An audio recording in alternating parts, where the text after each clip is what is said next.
Gracias, señora presidenta. Con mis saludos a los colegas, a los funcionarios y a las funcionarias de la administración. Y bueno, yo primero pues comienzo lamentando que hay muy pocos concejales y concejalas en este recinto, en este debate de un tema tan importante como es la política pública de mujeres y equidad de género y la situación de las mujeres en la capital de la República. Y yo, al igual que el concejal Celio Nieves, no voy a profundizar mucho en las cifras. Yo creo que en esta sesión y en la sesión que tuvimos el pasado domingo, pues quedó muy bien demostrado la situación dramática en la que se encuentran las mujeres de Bogotá. Solamente voy a resaltar algunas de las cifras y también voy a resaltar un aspecto del debate que es la violencia económica contra las mujeres. O sea, que hay una violencia física, una agresión física, un fenómeno que es dramático en la ciudad y que es altamente preocupante, pero también hay algo que tiene que ver con la violencia económica y que se viene profundizando bajo la administración del alcalde Enrique Peñalosa. Y comienzo señalando esto: el modelo económico que se ha impuesto en Colombia es oprobioso y afecta a la inmensa mayoría de los colombianos, sean hombres, sean mujeres, sean jóvenes, sean indígenas, sean afrocolombianos. O sea, la inmensa mayoría de los colombianos sufren muchísimo por la política económica que se impone en Colombia y el modelo neoliberal que se viene imponiendo en las últimas 2 décadas. Y las cifras saltan a la vista. Somos uno de los países más desiguales del mundo, el nivel de pobreza es oprobioso. Tenemos unas tasas de desempleo que también están dentro de las más altas del mundo y, repito, esto afecta a la inmensa mayoría de los ciudadanos. Pero ese es un modelo económico que golpea con mayor dureza a las mujeres. O sea, la inmensa mayoría de hombres ya están en una situación grave, que no se les garantiza sus derechos, la salud, la educación. Pero para las mujeres la situación es aún peor. Y las cifras lo señalan. No voy a resaltar muchas cifras, sino algunas de ellas. Cifras de Bogotá. De acuerdo con el Observatorio de Desarrollo Económico, el empleo, mejor, el desempleo. El año pasado la tasa de desempleo de los hombres fue del 7.4%, ya bastante alta. Para las mujeres, señora secretaria de la Mujer, la tasa de desempleo fue del 10.2%, o sea, muy superior a la de los hombres. Y en las mujeres jóvenes la situación es aún peor. El desempleo de las mujeres jóvenes en Bogotá el año pasado fue del 16.4%. Las jóvenes niní, o sea, que ni estudian ni trabajan, que también es un drama de la ciudad y de todo el país. Los jóvenes niní, o sea, los hombres jóvenes niní el año pasado fueron del 11.9%, del 12%. Mientras que las mujeres jóvenes niní, que ni estudian ni trabajan, el índice fue del 21.6%. Otra muestra que refleja cómo la situación es peor para las mujeres que para los hombres, sin que la situación de los hombres sean buenos. Quiero destacar o resaltar eso. Y también en los ingresos, en Bogotá, estoy hablando solo cifras de Bogotá. También cifras del Observatorio de Desarrollo Económico. El año pasado el ingreso promedio de los hombres en Bogotá fue de 1.350.000 pesos, mientras que el ingreso promedio de las mujeres trabajadoras en Bogotá fue de 1.048.000 pesos. O sea, una diferencia del 20% entre el ingreso promedio de los hombres, que es malo, frente al ingreso promedio de las mujeres, que es aún peor. Entonces, como primera premisa de este debate o de esta intervención, quiero resaltar que la situación de la inmensa mayoría de los colombianos es mala y que es peor la de las mujeres.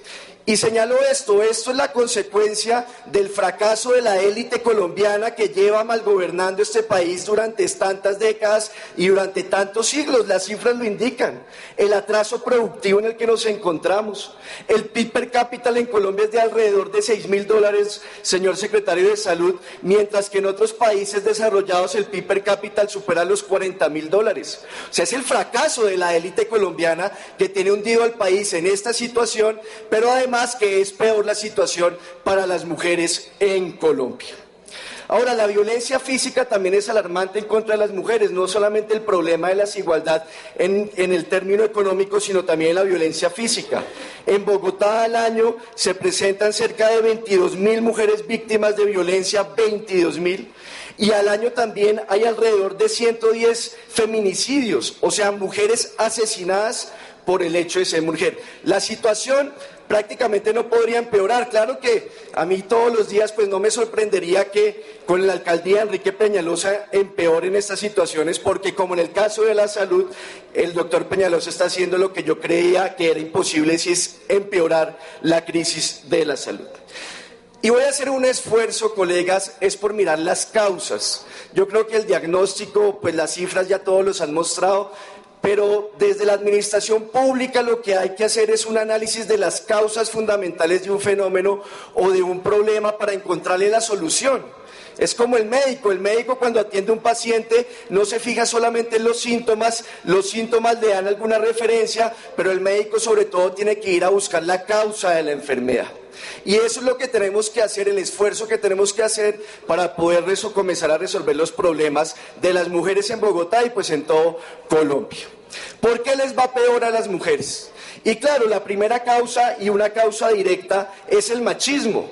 Es notorio que Colombia es una sociedad bastante machista. Pero yo quiero resaltar esto, ¿cuál es el origen del machismo? ¿Cuál es la causa del machismo? Es que el machismo no es genético. No es que entonces nosotros tengamos un gen que se nos dispara en un momento de nuestras vidas y nos volvemos una especie de monstruos que consideramos a las mujeres como un ser inferior a los hombres. El machismo no viene porque sí. El machismo tiene una causa que tiene que ver con la base material de la sociedad, o si se quiere con la base económica de la sociedad. La estructura económica de una sociedad es la que tiene o la que le da origen a distintas ideas y comportamientos de una sociedad, incluido el machismo y los comportamientos machistas. Y si hay algo que está claro en la literatura mundial, y en la literatura sobre todo del movimiento feminista, es que entre más atrasado sea un país, más machista es. O sea, uno revisa los índices de equidad de género y compara distintos países, y los países que han avanzado más en temas de equidad de género son los países más desarrollados. Pero bueno, lo que sucede en Colombia es que se impone una política en Colombia que nos hunde en el atraso, y eso hace que esta sociedad sea una sociedad donde el machismo tenga una particularidad muy importante en su aplicación.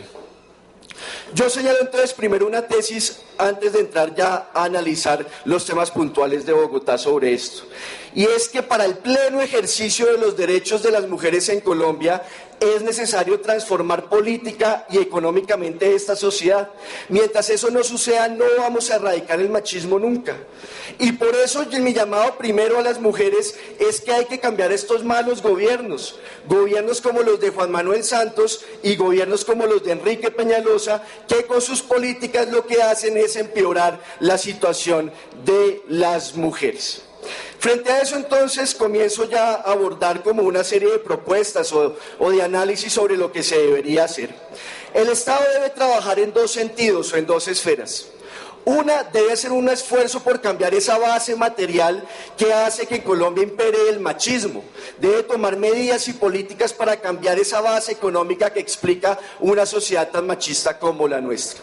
Y en segundo lugar, también tiene que hacer un esfuerzo con políticas para cambiar los comportamientos culturales, o sea, para modificar las ideas machistas que imperan en esta sociedad. O sea, son dos frentes de trabajo en los que tiene que asumir el Estado, y como lo voy a demostrar, bajo la alcaldía de Peñalosa, en estos dos frentes se raja completamente. Comencemos a mirar el tema de cambiar las condiciones que llevan a que una sociedad sea tan machista como la nuestra, como la sociedad bogotana, o sea, lo que tiene que ver con la base material.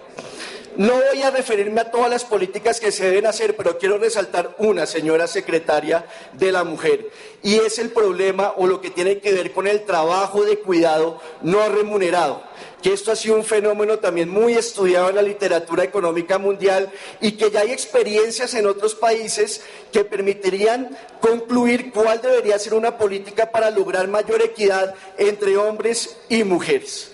Comienzo entonces señalando esto. Desde hace mucho tiempo en la humanidad hay una división sexual del trabajo, o sea, hay una división social del trabajo. pero también hay una división sexual que incluso fue primero que la división social del trabajo, en donde a las mujeres se les está sometiendo, condenando a que su trabajo solo puede limitarse a las actividades de cuidado, de cuidar a los menores, a los jóvenes, a los adultos mayores, de cuidar a los enfermos, a las personas con discapacidad.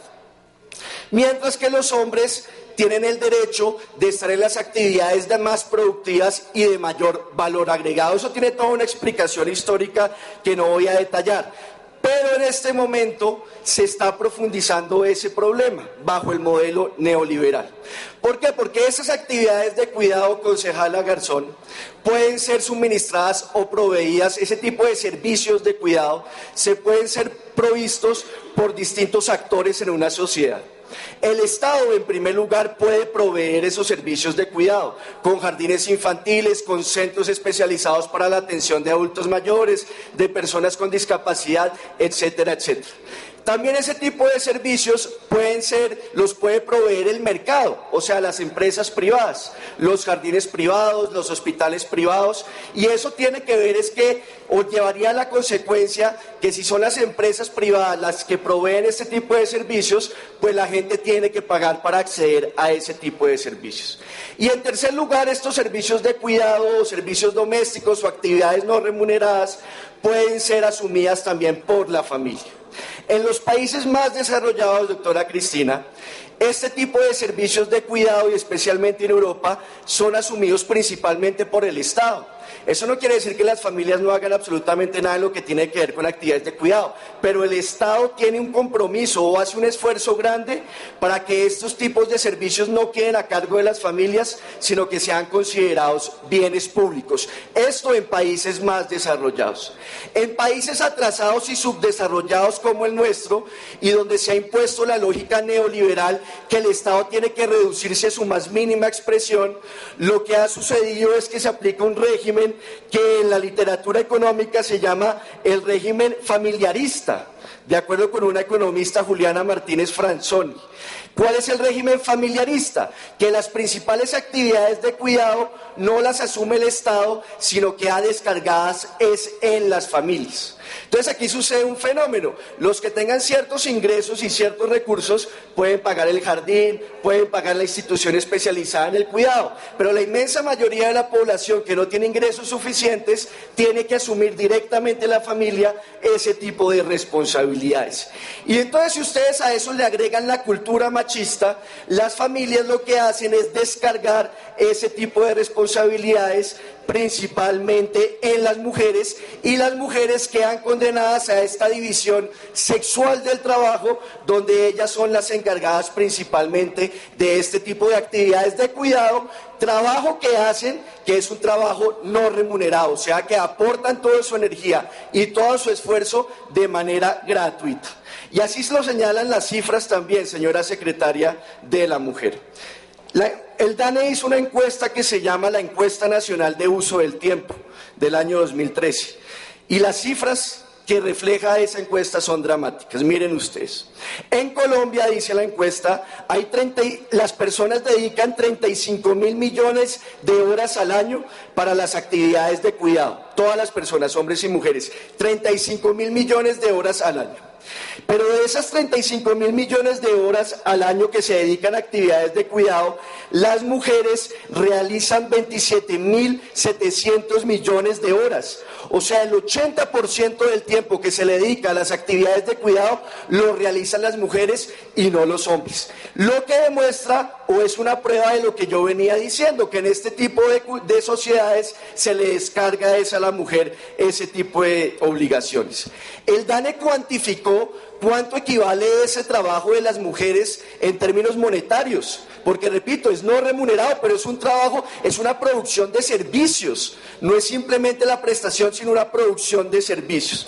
Y el cálculo al que llegó es que esas actividades no remuneradas que realizan solo las mujeres equivalen al 20% del PIB nacional. O sea, si uno lleva esto a las cuentas nacionales, el principal sector económico en Colombia es el del trabajo no remunerado de las mujeres. Esto ya refleja cómo las mujeres en Colombia están condenadas a este tipo de actividades de cuidado no remuneradas. Y en Bogotá también sucede esto. Estas cifras son a nivel nacional, pero miren las cifras en Bogotá, un trabajo que hizo la economista Natalia Moreno. En Bogotá, el 88% de las mujeres realizan trabajo no remunerado, de cuidado.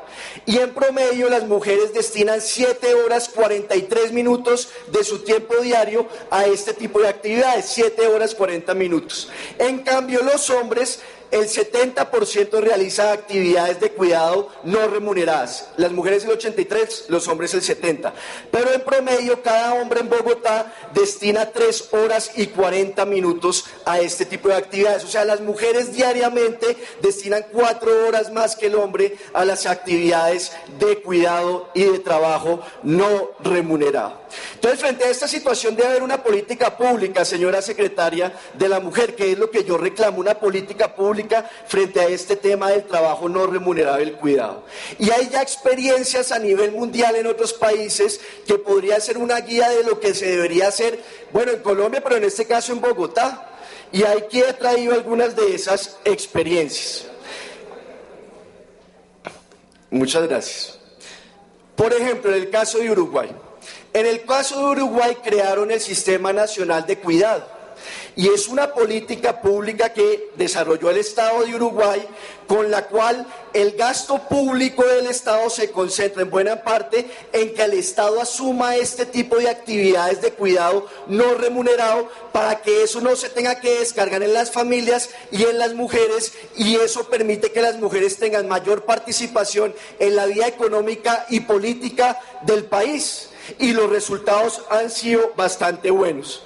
Si se suma el trabajo remunerado y no remunerado de las mujeres en Uruguay, les da 8 horas. O sea, las mujeres destinan 8 horas de su tiempo cada día al trabajo remunerado y no remunerado. ¿Saben cuánto es esa misma cifra en Colombia? De 15 horas. O sea, aquí las mujeres en Colombia tienen una jornada mucho más larga que las mujeres en Uruguay, y en parte o en buena parte eso se explica porque en Uruguay tienen una política donde el Estado asume ese tipo de actividades, mientras que aquí en Colombia y en Bogotá, por supuesto, lo que el Estado hace es descargar ese tipo de actividades y de trabajo principalmente en las mujeres. Y la CEPAL lo dice, señora secretaria de la Mujer, un estudio muy interesante, dice la CEPAL lo siguiente, del año 2014, abro comillas: es interesante resaltar que para promover la equidad de género en el desarrollo del sistema de cuidados, la provisión de servicios por parte del Estado es un elemento central de la política. O sea, de acuerdo con este estudio que revisó casos en distintos países, este tipo de políticas son estratégicas para poder lograr equidad de género. Claro, si a las mujeres se les quita ese peso de encima, van a tener mucha mayor participación en la vida económica y en la vida política de todo el país. Y en esto la política del alcalde Peñalosa es altamente eficiente, prácticamente ni se menciona este tipo de asuntos en el plan de desarrollo, en parte porque este tipo de políticas requieren de una inversión cuantiosa de recursos públicos, y el alcalde prefiere estar pavimentando los corredores férreos de la ciudad para montar ahí el negocio de Transmilenio, en lugar de utilizar recursos públicos para promover este tipo de políticas que tienen como efecto mejorar en proporciones muy importantes la equidad de género en la ciudad. Y voy a mostrar un ejemplo que muestra la eficiencia de la política del alcalde Peñalosa. Por ejemplo, en la atención de personas con discapacidad. Hoy ese trabajo de atender a las personas con discapacidad la están asumiendo principalmente las mujeres. Y miren ustedes cómo es la meta en el plan de desarrollo frente al número de personas con discapacidad que deben ser atendidas en esta administración. La meta es atender en el cuatrienio a 3.289 personas con discapacidad. Y de acuerdo con el Observatorio Nacional de Discapacidad, en 2015 se registraron 244.121 personas con discapacidad discapacidad. O sea que la meta del alcalde sería apenas atender al 1.3% de las personas con discapacidad. El resto, las mujeres en la casa a atender a las personas con discapacidad, y esto lo que hace es agravar la desigualdad, la discriminación y la falta de oportunidades para que las mujeres se vinculen a actividades productivas y actividades que tengan que ver con la política. Ahora, frente a este frente de trabajo, digamos, de cambiar esas bases materiales, el alcalde de Peñalosa se raja, pero también se raja en una política para tener cambios culturales. Y voy a poner un ejemplo. Lo mencionó la concejal Gloria Estela Díaz en su intervención. Aquí se denunció, y fue la concejal Gloria Estela la que denunció este caso, de la publicidad sexista en Transmilenio. Esa publicidad, ¿en qué consistió? En mostrar a las mujeres que ellas podían ir más seguras en Transmilenio, pero chismoseando, mientras que por otro lado los hombres podían ir más seguros en Transmilenio, pero haciendo negocios. O sea, la típica división sexual del trabajo, ¿cierto? Y esto pues escandalizó a la ciudad.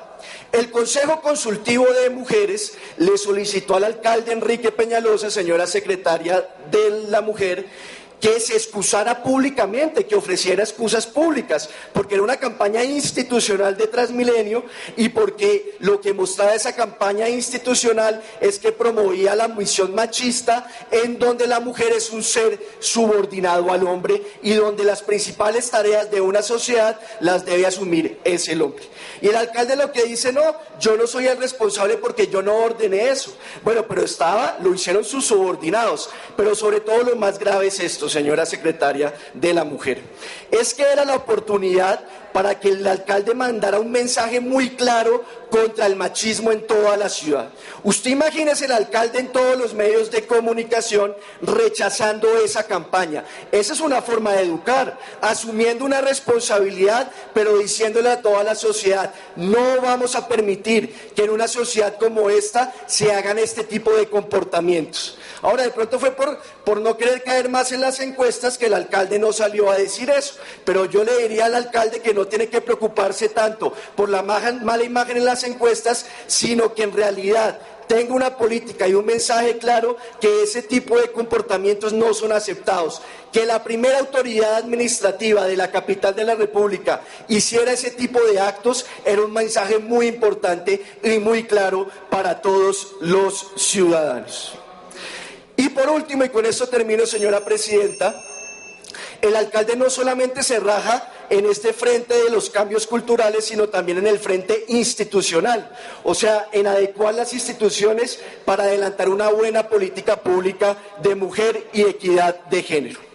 El presupuesto de la Secretaría de la Mujer, ya aquí también lo mencionaron, apenas 42.000 millones de pesos, el 0.22% del presupuesto total. Yo aquí dije que era inaudito que ni siquiera llegara al 1%.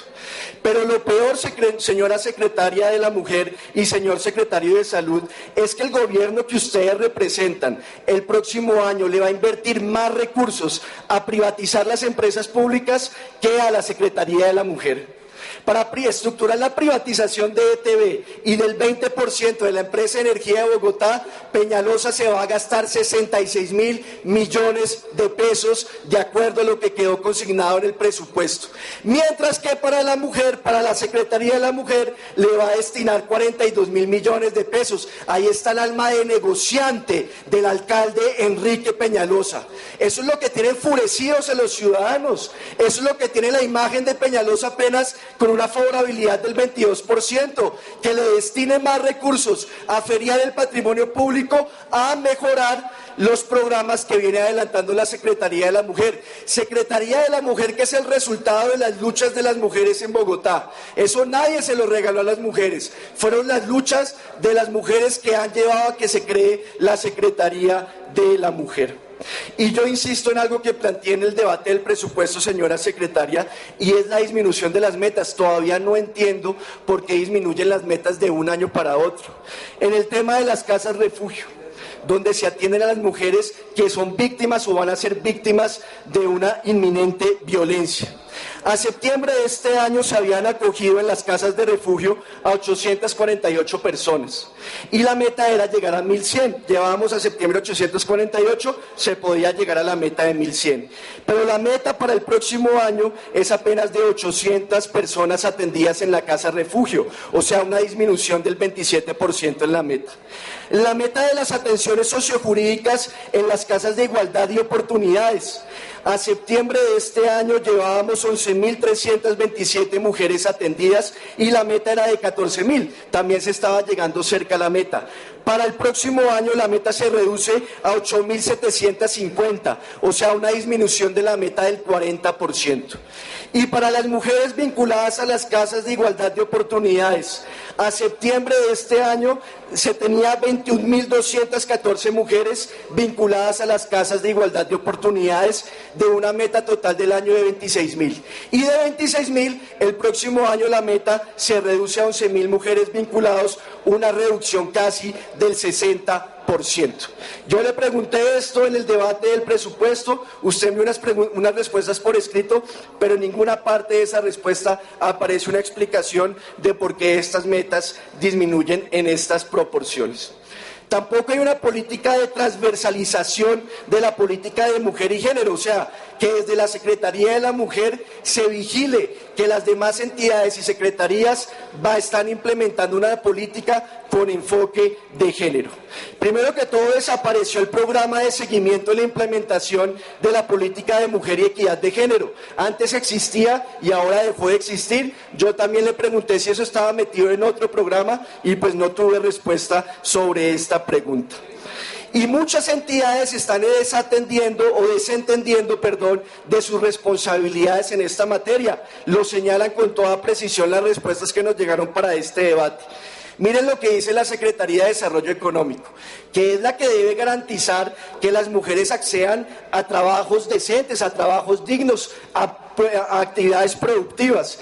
Y dice la Secretaría de Desarrollo Económico, un año después de que está posesionado el alcalde Enrique Peñalosa, dice: estamos diseñando los programas de atención para diferentes poblaciones, dentro de las que se pueden estar incluidas las mujeres, o sea, absolutamente nada.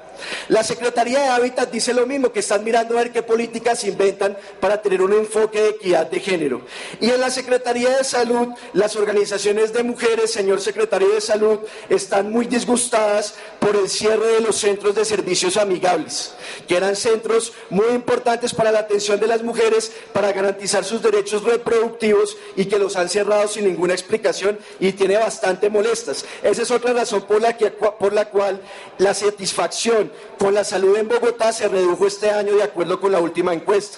El año pasado estaba en el 49%, este año está en el 40%, y usted saca pecho que es que su principal logro es reducir los gastos en el sector salud en 32.000 millones de pesos. Reducción de gastos que es a costa del buen servicio para los ciudadanos, como quedó demostrado aquí ya en varios debates. La conclusión, entonces, bueno, y me refiero también a un último punto, el tema de las condiciones laborales de las funcionarias de la Secretaría de la Mujer, que yo también lo resalté en el debate sobre el presupuesto. Aquí tengo ya los datos de cómo está la planta de personal de la Secretaría de la Mujer. De libre nombramiento, 18 funcionarias, la mayoría de ellas son funcionarias. De planta permanente, 65, pero de esas 65 solo una está en carrera administrativa. El resto, las 64 restantes, están en provisionalidad. Es urgente que se abra el concurso para quitar esos cargos de provisionalidad y llenarlos con funcionarias de carrera administrativa.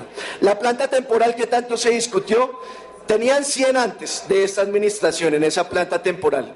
Se acabó, sacaron a la inmensa mayoría de funcionarias, solo quedó una, me imagino porque tenía algún tipo de derecho a la estabilidad laboral reforzada. Y ahora, en una nueva convocatoria, pusieron 80, o sea 81. ¿Por qué se baja de 100 a 80? Es mi primera pregunta. También se lo pregunté en ese debate del presupuesto, pero tampoco obtuve respuesta. Porque se reduce la institucionalidad y también se afectan los servicios. O sea, la lógica de esa mala neoliberal que el Estado tiene que reducirse a su mínima expresión y lo que termina es afectando los servicios que deben ser prestados por el Estado. Pero además en este tema de la planta temporal, ese es un instrumento, y yo también lo decía frente a la anterior administración, en esto son iguales Enrique Peñalosa y Gustavo Petro, es un instrumento para violar los derechos de los trabajadores, porque viola la estabilidad laboral de los trabajadores y de las trabajadoras, de las funcionarias, y eso también incide en lesionar la calidad de los servicios que presta el Estado, porque cuando hay funcionarias de planta permanente se va acumulando toda la experiencia, toda esa curva de aprendizaje, y eso permite que las políticas sean más estables y que funcione de mejor manera el Estado. Pero cuando cada 4 años las funcionarias son sustituidas por otras, pues las nuevas vienen otra vez a aprender, a mirar a ver cómo se hacen los procedimientos, y eso termina afectando el funcionamiento del Estado, además que es abiertamente ilegal. Eso es en todas las entidades, no solamente en la Secretaría de la Mujer. Esa planta temporal realiza funciones permanentes y de acuerdo con la ley, las funciones permanentes deben ser desempeñadas por funcionarios de planta.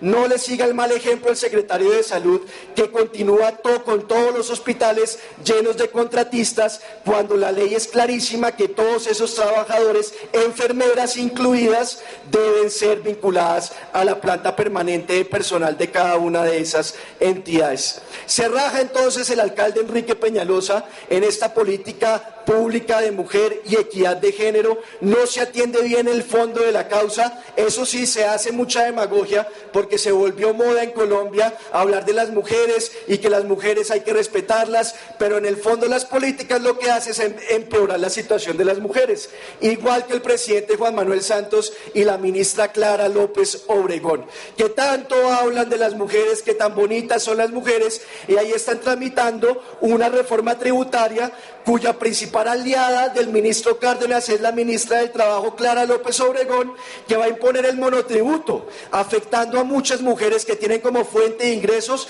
los pequeños establecimientos comerciales, y que además va a aumentar el IVA a productos básicos como las toallas higiénicas y los tampones, se los va a aumentar del 16 al 19%, sacándoles de su bolsillo a las mujeres colombianas alrededor de 60.000 millones de pesos. Mi conclusión entonces a las mujeres es que hay que luchar. Hay que seguir el ejemplo de Manuela Beltrán, atreverse a romper los edictos, rebelarse contra esos malos gobiernos como el de Juan Manuel Santos, como el de Enrique Peñalosa, y en eso tengan la seguridad que nos unimos la inmensa mayoría de los colombianos, hombres y mujeres, porque estamos hasta la coronilla de un régimen oprobioso que solo beneficia a unos cuantos de la cúpula, al capital extranjero, mientras Colombia se hunde en la discriminación, en la desigualdad, en la pobreza y en el atraso productivo. Muchas gracias, señora presidenta.